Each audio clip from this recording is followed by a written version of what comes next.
Hello, അസ്സലാമലൈക്കും. നമുക്കൊരു പയറിൻ്റെ ഇലയുടെ തോരൻ വെക്കുക. ഇതിനൊരു കെട്ട് പയറിൻ്റെ ഇല കിട്ടിയിട്ടുണ്ട് കേട്ടോ.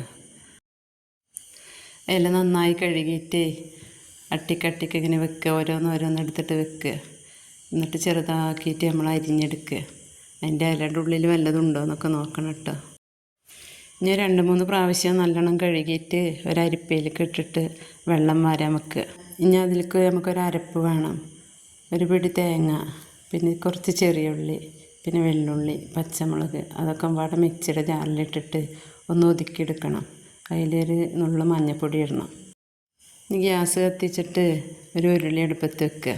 എന്നിട്ട് നല്ല ചൂടായതിന് ശേഷം നമ്മൾ ഈ വാര വെച്ച ഇലയിലേക്കിടുക. എന്നിട്ടൊരു ലേശം വെള്ളം ഒഴിക്കുക, അതൊന്ന് വേവാനുള്ളത്. എന്നിട്ട് നല്ലൊന്ന് ഇളക്കിയിട്ട് മൂടി വെക്കുക കുറച്ച് സമയം. കുറച്ച് കഴിഞ്ഞിട്ട് മൂടി തുറന്ന് വെക്കുക. എന്നിട്ട് നല്ലോണം ഒന്ന് ഇളക്കുക. എന്നിട്ട് ആവശ്യത്തിനുള്ള ഉപ്പിട്ട് കൊടുക്കുക.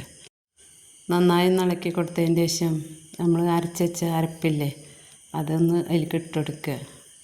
പച്ചമുളകും തേങ്ങയും ഉള്ളിയും വെളുത്തുള്ളിയൊക്കെ പാടെ കൂടിയിട്ടില്ല അരപ്പ്.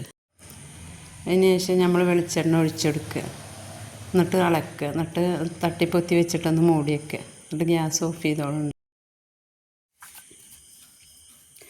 ഇനി തുറന്ന് നോക്കി നോക്കുക. ഇപ്പോൾ നമ്മൾ തോരൻ റെഡി ആയിട്ടുണ്ട് കേട്ടോ. എൻ്റെ ചാനൽ ഇഷ്ടപ്പെടുകയാണെങ്കിൽ എല്ലാവരും ലൈക്ക് ചെയ്യുക, ഷെയർ ചെയ്യുക, സബ്സ്ക്രൈബ് ചെയ്യുക, കമൻറ്റൊക്കെ ചെയ്യട്ടോ. നല്ല ടേസ്റ്റുള്ള തോരനാണ്. എല്ലാവരും പയറിൻ്റെ ഇല ഇട്ടാണ് ഇങ്ങനെ ഒന്ന് ഉണ്ടാക്കി നോക്കി.